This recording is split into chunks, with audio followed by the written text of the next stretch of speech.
China থেকে product আনতে গিয়ে অনেকে অভিযোগ করেন টাকা লস হয়ে গেছে, কিন্তু প্রশ্ন হলো সবাইকে লস করেন?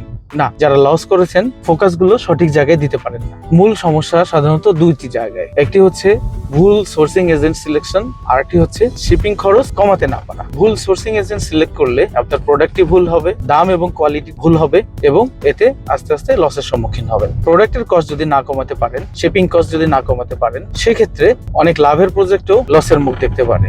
এই কারণেই আমরা আয়োজন করেছি 3 দিনের লাইভ ওয়ার্কশপ, যেখানে আপনি শিখতে পাবেন কিভাবে সোর্সিং এজেন্ট নিয়োগ করবেন, সঠিক সোর্সিং এজেন্ট নিয়োগ করে সঠিক প্রোডাক্ট সিলেক্ট করে কিভাবে শিপিং করে বাংলাদেশে মালটা আনবেন, শিপিং কস্টটা কিভাবে কমাবেন এবং চায়নার ব্যবসাকে কিভাবে প্রফিটেবল করবেন। যদি সত্যিই লস থেকে বের হয়ে আসতে চান, তাহলে নিচে দেওয়া লিংকে ক্লিক করে আপনার রেজিস্ট্রেশনটি সম্পন্ন করুন।